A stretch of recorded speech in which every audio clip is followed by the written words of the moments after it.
Jika ada pemain yang salim tangan ke pelatih, mungkin itu sudah biasa. Namun jika sesama pemain, terlebih lagi pemain tersebut dari tim lawan, sungguh itu sangat jarang terjadi di sepak bola.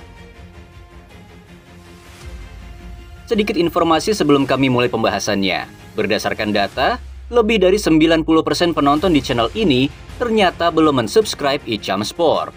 Jika teman-teman suka dengan konten-konten kita, silakan subscribe channel ini supaya kita makin semangat untuk selalu menyajikan konten interaktif seputar Persib Bandung.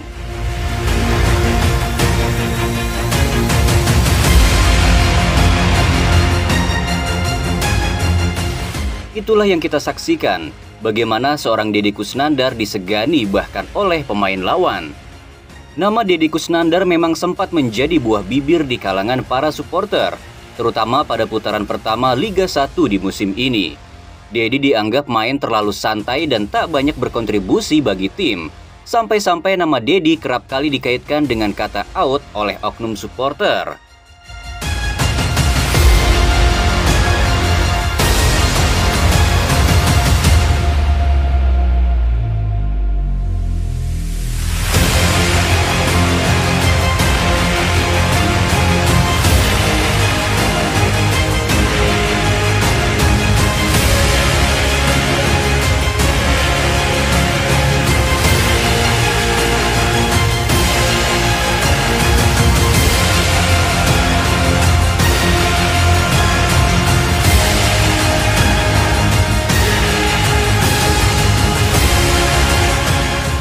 Namun siapa sangka pada awal putaran kedua, di saat banyak pemain lain underperform, disitulah seorang Deddy menunjukkan kelasnya.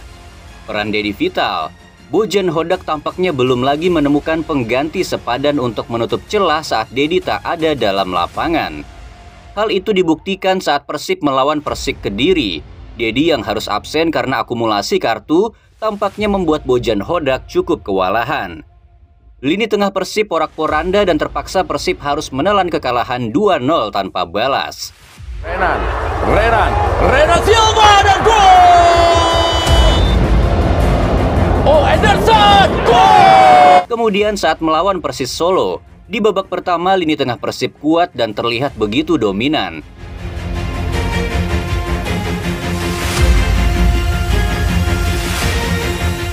Namun di babak kedua semuanya berubah. Ketika stamina seorang Deddy melemah, hingga akhirnya ia ditarik keluar.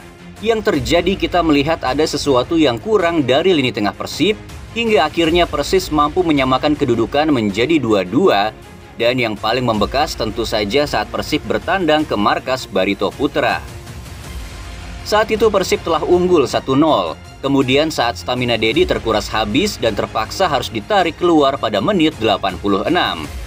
Naas bagi Persib, Maung Bandung harus kebobolan 4 menit setelah itu. Maka dari situlah muncul suara para bobotoh yang mengatakan no Deddy, no party. Saking terlihat jelasnya ketergantungan Persib kepada sosok seorang Deddy. Kemudian melawan PSIS Semarang, Deddy lagi dan lagi menunjukkan kualitasnya sebagai salah satu aktor penyeimbang terbaik di Liga 1. Dado berbagi peran dengan Mark Klok yang bertugas memutus operan. Sedangkan Deddy diposisikan lebih ke dalam dan ditugasi merebut bola langsung dari kaki pemain lawan. Benar saja ia pontang-panting dan jatuh bangun saat itu.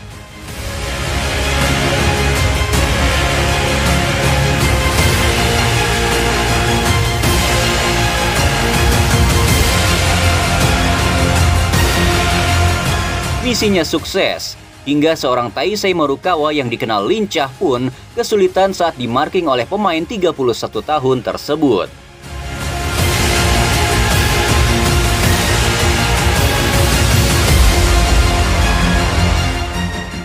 Kemudian pemain yang dikenal kuat dan punya body balance yang tangguh yaitu Dewangga, saat berduel melawan Deddy pun tak terlihat Deddy kalah power di sana.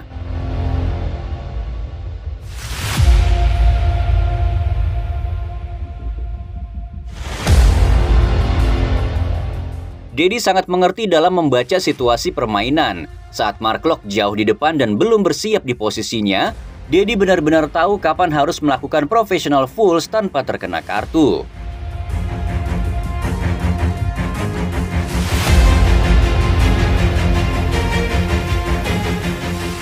hanya sampai di situ, Dedi juga tercatat jadi salah satu pemain yang paling aktif dalam mendistribusikan bola.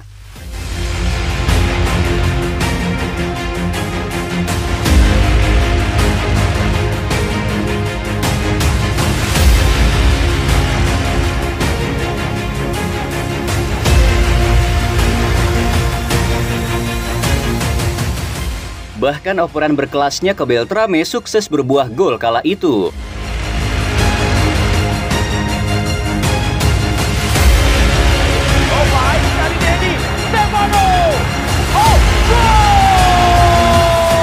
Dari momen ini pula kita melihat ada sesuatu yang menarik.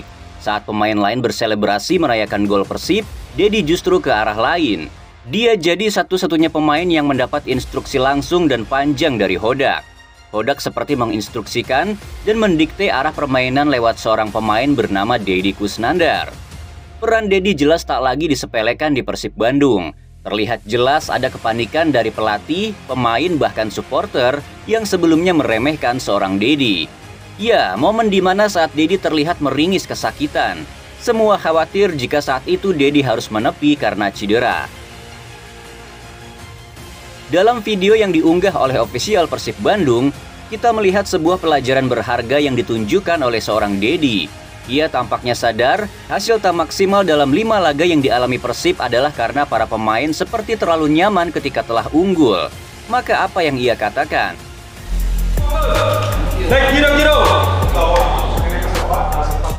Ia menganggap pertandingan itu masih 0-0 yang tujuannya jelas. Ia tak mau lagi para pemain terlalu nyaman dengan keunggulan itu. Usia Dedi memang tak muda lagi. Staminanya sudah tak lagi maksimal untuk bermain full 90 menit. Namun saat ia ditarik, ia tak marah. Ia mengerti situasinya. Namanya memang tak setenar pemain bintang lainnya. Namanya juga tak pernah dielukan seisi stadion seperti halnya yang diserukan kepada seorang Ciro Alves.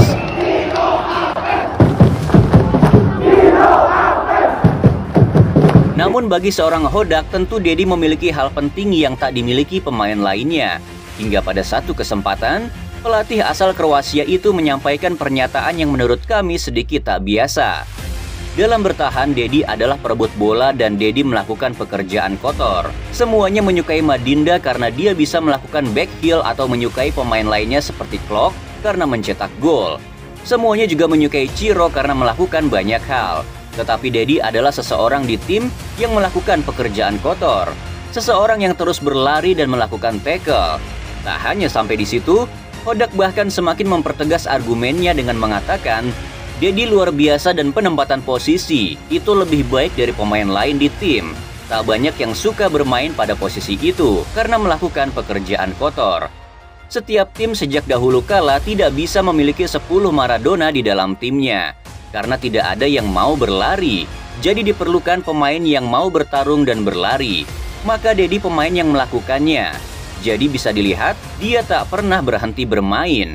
Siapapun pelatih yang bertugas di sini, itu artinya dia bisa menjalankan perannya. Dia memang tidak atraktif, karena orang-orang datang untuk melihat skill dan trik di lapangan. Tapi dengan Dedi, dia menjalankan tugasnya dengan baik, tutup seorang Bojan Hodak. Jika boleh berkomentar, julukan Deddy Krosnandar tampaknya tidaklah berlebihan. Cara main Dedi sering disebut mirip dengan gaya bermain seorang Toni Kroos. Dan menurut kami tak hanya dari gaya bermainnya saja, dari personalitinya pun bercermin ke arah sana. Toni Kroos dan Dedi punya persamaan, yaitu sama-sama vital dan berpengaruh besar di tim. Mereka menunjukkan sikap calm. Dua pemain ini juga sama-sama tak memiliki haters di tim lawan. Ya, dua pemain yang menunjukkan fokus saja bermain bola bukan bermain api untuk mencari sensasi.